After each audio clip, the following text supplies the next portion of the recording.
సోదరీ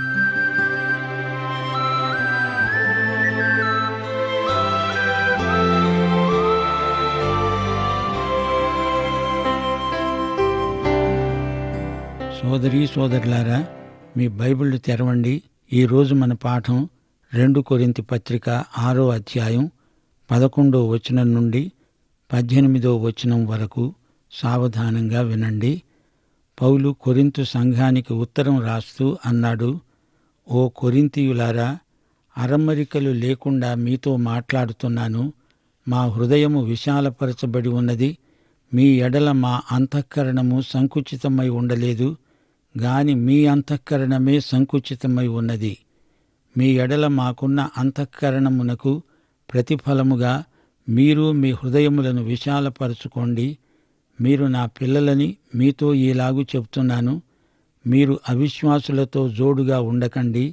నీతికి దుర్నీతితో ఏమి సాంగత్యము? వెలుగుకు చీకటితో ఏమి పొత్తు? క్రీస్తుకు బెలియాలుతో ఏమి సందర్భము? అవిశ్వాసికి విశ్వాసితో పాలెక్కడిది? దేవుని ఆలయానికి విగ్రహాలతో ఏమి పొందిక? మనము జీవము గల దేవుని ఆలయమై ఉన్నాము. అందుకు దేవుడు ఈలాగు సెలవిస్తున్నాడు, నేను వారిలో నివసించి సంచరిస్తాను. నేను వారి దేవుడనై ఉంటాను, వారు నా ప్రజలై ఉంటారు. కావున మీరు వారి మధ్య నుండి బయలువెడలి ప్రత్యేకంగా ఉండండి. అపవిత్రమైన దాన్ని ముట్టకండి అని ప్రభువు చెప్తున్నాడు. నేను మిమ్ములను చేర్చుకుంటాను, మీకు తండ్రినై ఉంటాను, మీరు నాకు కుమారులు కుమార్తెలు అయి ఉంటారు అని సర్వశక్తిగల ప్రభువు సెలవిస్తున్నాడు. శ్రోతలు వింటున్నారా? పౌలు కొరింథు సంఘస్థులను ఉద్దేశించి వ్యక్తిగతంగా మాట్లాడుతున్నాడు. కొరింథీ క్రైస్తవులు శరీరానుసారంగా ప్రవర్తిస్తున్నారు. వీరికంటే పసిపిల్లలు నయం. పౌలు వారిని ప్రేమిస్తున్నాడు. వారిని గురించి తలంచుకుంటున్న కొద్దీ పౌలు హృదయం బద్దలైనట్లనిపిస్తుంది. పౌలు నోరు తెరిచి మనసు విప్పి మాట్లాడుతున్నాడు. హృదయ వైశాల్యం పౌలుకు ఎక్కువ. కొరింథీ సంఘస్థుల హృదయమే మరీ సంకుచితమైపోతోంది. పిల్లలారా, విశాల హృదయం మీకు కావాలనిపించటం లేదా? పౌలు తన ప్రేమ హృదయాన్ని వారి ఎదట కృమ్మరించుకుంటున్నాడు. తనను ప్రేమించే విశ్వాసుల హృదయాలను కదిలిస్తున్నాడు. వారిలో కొందరు దేవుణ్ణి ప్రేమించని వారున్నారు. దేవుని వాక్యాన్ని ఇష్టపడని వారు ఉన్నారు. విశ్వాసులను చిన్నచూపు చూచి బాధించేవారు కొందరున్నారు. సంఘ చరిత్రలో ఇలాంటి పరిస్థితులు మామూలే. ఈ రోజు వరకు కూడా ఇలాంటి వేషధారులు సంఘాలలో ఉంటూనే ఉన్నారు. దేవుని కోసం, సత్యం కోసం నిలవాల్సి ఉంటే దానికి వెల చెల్లించాల్సి ఉంటుంది. కొరింథీ సంఘస్థుల ప్రవర్తన విషయంలో, అవిశ్వాసులతో వీరికున్న సంబంధాల విషయంలో పౌలుకు ఎంతో ఆశాభంగం కలిగింది. అవిశ్వాసులతో జోడు కలవకూడదు. నీతికి అవినీతికి ఎలా జత? వీటిని ఎలా జతపరచగలం? వెలుగు చీకటి రెండూ సహవాసం సహజీవనం చేస్తాయా? కొరింథు సంఘస్థులు విగ్రహారాధనతో తెగదింపులు చేసుకోవాలి. శరీరానుసారమైన పాపాలను విడిచిపెట్టాలి. లోకంలోని లౌక్యానికి వీడుకోలు చెప్పాలి. లోకతత్వం నుండి ప్రత్యేకంగా ఉండాలి. ఇది నటన కాదు. లోక మర్యాదను దేవుని బిడ్డలు పాటించరు. పాత నిబంధన కాలంలో మోషే ప్రోక్తమైన ధర్మశాస్త్రం కింద ఉన్నవారికందరికీ ఈ ఆజ్ఞ ఇవ్వబడింది. అప్పుడు ఎక్కువ మంది వృత్తిరీత్యా వ్యవసాయదారులు. వారికి అర్థమయ్యేటట్లు మోషే ధర్మశాస్త్రం ఏమన్నది? ఎద్దును గాడిదను అరక కట్టవద్దు. ఆ రెండు ఒకే కాడి కిందికి రావు. వాటిని జతపరచకూడదు. ఆ రెండిటిలో సమాన ధర్మాలు లేనే లేవు. ఒకటి పవిత్ర జంతువు, రెండోది ధర్మశాస్త్రం ప్రకారం అపవిత్రమైనది, నిషిద్ధమైనది. విశ్వాసికి అవిశ్వాసికి జోడు కుదరదు, కలవదు. వ్యాపారంలో కానీ, ఉమ్మడి వర్తకంలో, వ్యవహారంలో కానీ, వివాహంలో కానీ విశ్వాసికి అవిశ్వాసికి జోడు కలవదు. వివాహం విషయంలో ఈ సూత్రాన్ని తప్పక పాటించాలి. విశ్వాసి అవిశ్వాసిని పెళ్లాడకూడదు. ఎద్దును గాడిదను జత కలిపే ప్రయత్నం చేయకూడదు. వీటితో పొలం దున్నాలనుకుంటే కుదరదు. దేవుని బిడ్డ, దయ్యపు బిడ్డ ఎలా సహజీవనం చేయగలరు? అలాంటి వారు ఒకరితో ఒకరు జీవితాన్ని ఎలా పంచుకోగలరు? వారికి సమాన గమ్యం ఉండదు. దేవుని వాక్కు ప్రత్యక్షాన్ని నమ్మిన వ్యక్తి అలా నమ్మని సంస్థలో పనిచేయగలడా? తనను తాను అట్టి సంస్థతో సంయుక్తపరచుకోగలడా? పౌలు పలుచోట్ల సమాజ మందిరాలలో బోధించాడు. అంతేకాని ఆయన సమాజ మందిరంలో రబ్బీ కాడు. విశ్వాసి మరో విశ్వాసి మాత్రమే అర్థవంతమైన సహవాసం చేయగలరు. కలిసి దీర్ఘకాలికంగా పనిచేయగలరు. విశ్వాసి అవిశ్వాసితో జోడు కలిసే సాహసం చెయ్యవద్దు అని పౌలు హితవు చెప్తున్నాడు. క్రీస్తుకు బెలియాలుకు సంబంధ సహవాసాలుండవు. ఇది సహవాసానికి సంబంధించిన మాట. అయితే అందరితో జగడమాడుతూ ఉండమని కాదు. దేవుని ఆలయానికి విగ్రహాలతో సంబంధమేమిటి? దేవుని ఆలయమా? అదెక్కడ ఉంది? విశ్వాసి యొక్క శరీరమే దేవుని మందిరం. మనం పరిశుద్ధాత్మకు నిలయమై ఉన్నాము. నీలో దేవుడు నివాసమున్నప్పుడు నీవు విగ్రహాల జోలికి పోకూడదు. వాటి నుండి వేరై ప్రత్యేకంగా ఉండాలి. అపవిత్రమైన దాన్ని దేనిని ముట్టకండి. మీరు నా కుమారులు కుమార్తెలు అంటున్నాడు దేవుడు. దేవుని బిడ్డలారా, మీ ప్రత్యేకతను ఎట్టి పరిస్థితిలోనైనా కాపాడుకోండి. విగ్రహారాధనతో గాని విగ్రహారాధికులతో గాని సంయుక్తం అవ్వకండి. లౌకిక తత్వానికి దూరంగా ఉండండి. లౌకిక మనస్తత్వాన్ని మానండి. లోకం పోకడలు సంఘాలలో విశ్వాసులలో పొడసూపడం విషాదకరం. అపవిత్రమైనది ఏదైనా దానిని ముట్టకూడదు. ఇహలోక మాలిన్యము మనకంటకుండా జాగ్రత్త వహించాలి. శ్రోతలు వింటున్నారా? యెహోషువ గ్రంథంలో యెరికో పట్టణాన్ని విశ్వాసం ద్వారా ఇశ్రాయేలీయులు యెహోషువ నేతృత్వంలో ఎలా వశపరుచుకున్నారో జ్ఞాపకముందా? అయితే హాయిని గెలువలేకపోయారు. ఎందుకని? ఆకాను అనేవాడు అపవిత్రమైన దాన్ని ముట్టాడు.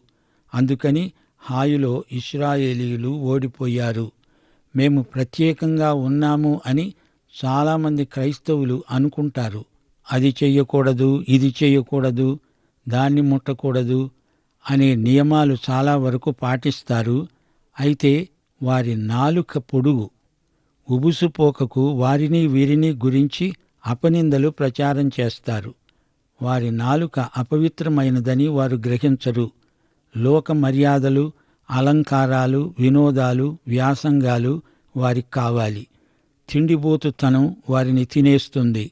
ఇన్ని చేస్తూ మాది ప్రత్యేకం, ప్రత్యేకించబడిన వారము అని అతిశయంగా చెప్పుకుంటారు. ఈ విషయాలను పసికట్టి వాటిని వదిలించుకోవాలి. దేవుని విషయాలను గురించి సునాయాసంగా మాట్లాడగలరు. యేసు నా రక్షకుడు అని గోడల మీద, కార్ల మీద రాసి పెట్టుకుంటారు, మంచిదే. అయితే మనస్సులో, అంతరంగంలో ప్రభువుకు ప్రథమ స్థానం ఇవ్వాలి గదా. లేకపోతే ప్రత్యేకత అనే దానికి అర్థమే లేదు. ద్విమనస్కులైన క్రైస్తవులు అనేక మందిని క్రీస్తుకు దూరం చేసిన వారవుతున్నారు.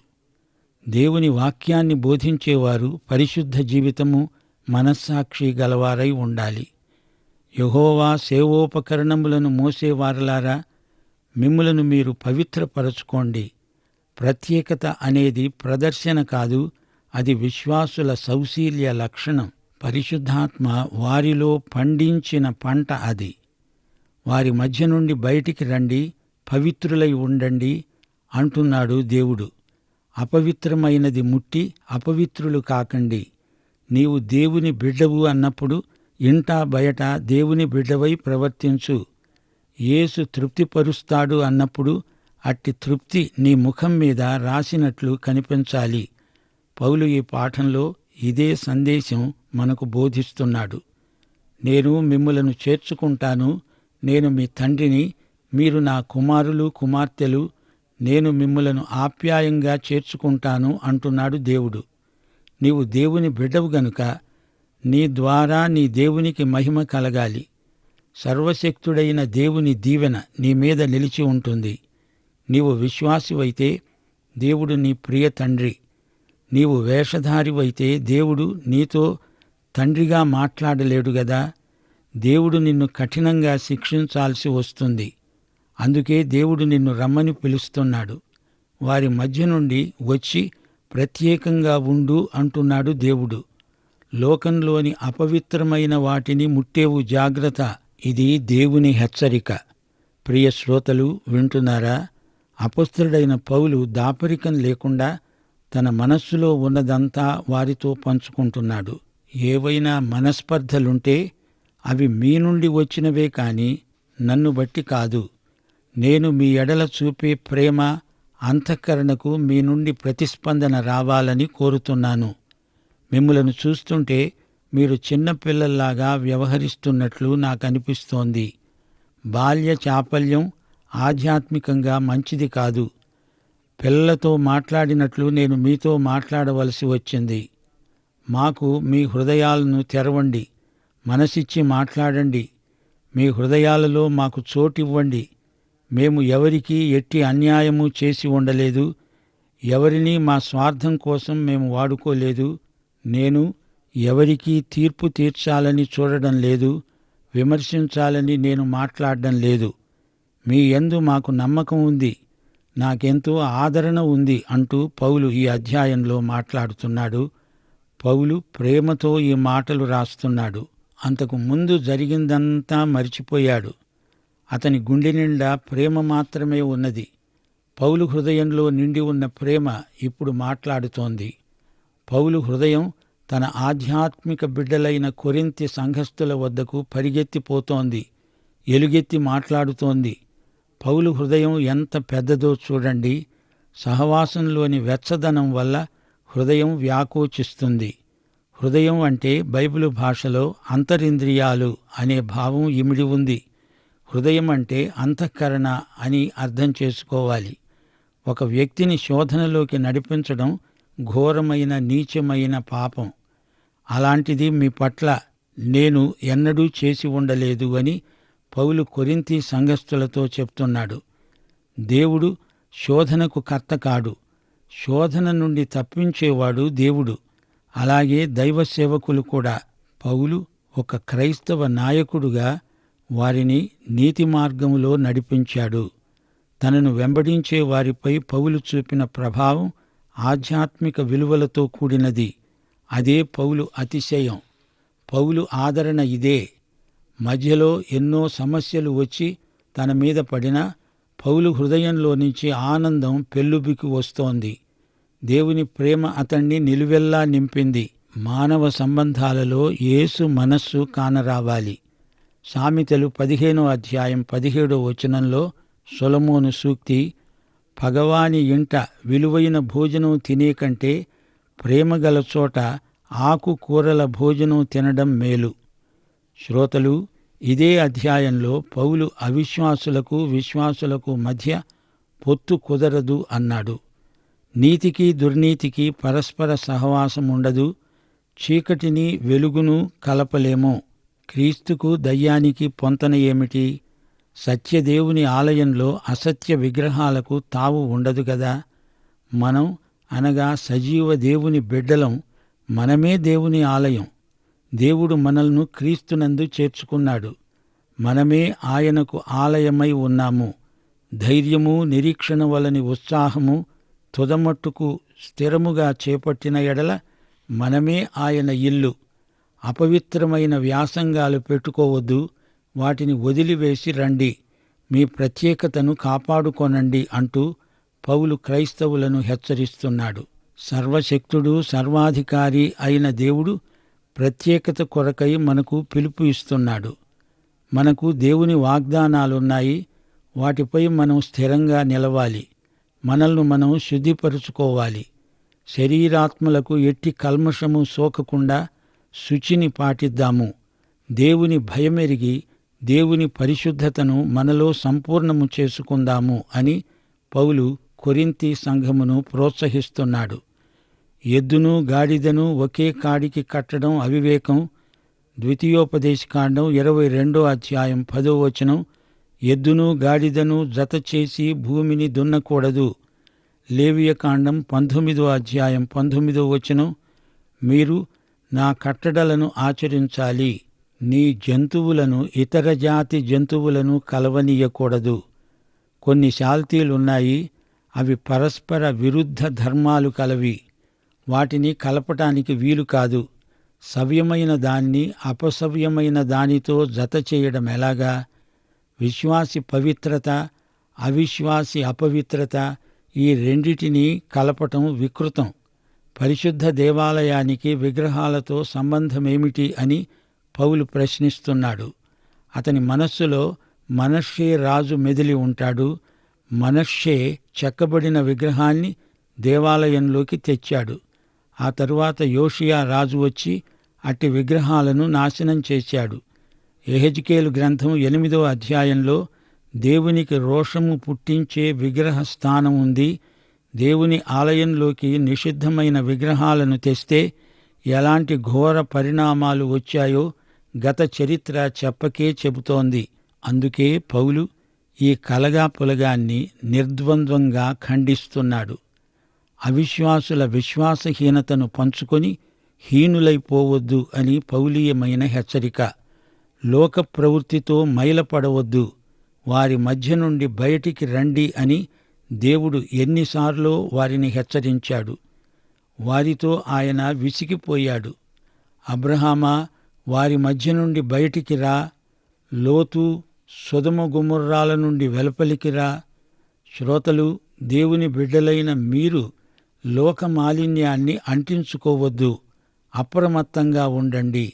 ఇది దేవుని ఆజ్ఞ. దేవుడు పిలిచినప్పుడు కొందరు కొన్నిటిని విడిచిపెట్టాల్సి వచ్చింది. యేసు ప్రభువుకు నమ్మకంగా ఉండాలంటే కొన్ని రకాల పనులు మనం చెయ్యలేము. క్రైస్తవ మనస్సాక్షికి వ్యతిరేకమైన అభ్యంతరకరమైన వృత్తిని మానేయాలి. సాక్ష్యాన్ని, ప్రత్యేకతను కాపాడుకోవాలి.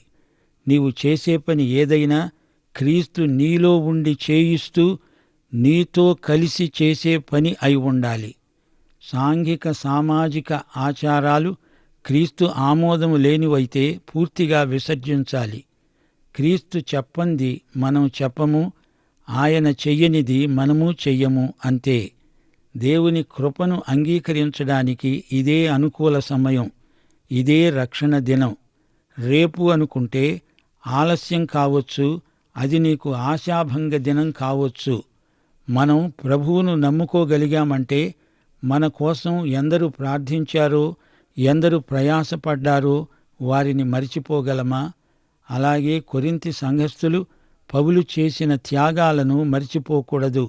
అందుకే పౌలు వారికి కొన్ని విషయాలు జ్ఞాపకం చేశాడు. ఈ దైవ సేవకులకు వారెంతో కృతజ్ఞులై ఉండాలి. సంఘ బిడ్డలు అందరూ ఏకభావంతో, ఏకాత్మతో కలిసి మెలిసి సహవసించాలి. లోకంతో రాజీ పడకూడదు. దేవుడు తన కాడిని అన్యులతో పంచుకోడు. అలాగే విశ్వాసులు విశ్వాసులతోనే తమ అనుభవాలు, ఆశీర్వాదాలు పంచుకోవాలి. ఈ అధ్యాయంలో అమూల్య సత్యాలు మనం నేర్చుకున్నాము. ఈ అధ్యాయంలో పౌలు సంఘాన్ని గురించిన కొన్ని అమూల్య వాక్కులు పలికాడు. సంఘమే దేవుని ఆలయం. 1 కొరింథీ 3:16 కూడా పౌలు ఇదే సంగతి చెప్పాడు. మీరు దేవుని ఆలయమై ఉన్నారని, దేవుని ఆత్మ మీలో నివసిస్తున్నాడని మీరెరుగరా? దేవుని ఆత్మ, క్రీస్తు దేవుని సంఘంలో నివసిస్తున్నారు. మత్తయి సువార్త 28:19-20 సంఘానికి యేసు ఆజ్ఞ, మీరు వెళ్ళి సమస్త జనులను శిష్యులనుగా చెయ్యండి. తండ్రి యొక్క, కుమారుని యొక్క, పరిశుద్ధాత్మ యొక్క నామములోనికి వారికి బాప్తిస్మమిస్తూ నేను మీకు ఏ ఏ సంగతులను ఆజ్ఞాపించానో వాటినన్నిటినీ గైకొనవలెనని వారికి బోధించండి. ఇదిగో, యుగ సమాప్తి పర్యంతము సదాకాలము మీతో కూడా ఉన్నాను. ప్రియ శ్రోతలు, వింటున్నారా? మీరు పొందిన దేవుని కృపను వ్యర్థము చేసుకోకండి అని పౌలు కొరింథీ సంఘస్థులను హెచ్చరించాడు. కృప శక్తిభరితమైనది. కృప నామవాచకమే కాదు, అది క్రియ. కృప మనలో పనిచెయ్యాలి. కృపాశక్తి పాపశక్తిని పూర్తిగా జయిస్తుంది. ప్రియ శ్రోత, క్రీస్తునందు దేవుని కృపను సార్థకం చేసుకున్నావా? పాఠం ఇంతటితో సమాప్తం. దేవుని ప్రేమ, యేసుక్రీస్తు వారి కృప, పరిశుద్ధాత్మ అన్యోన్యత మనకు సదాకాలము తోడై ఉండునుగాక. ఆమేన్.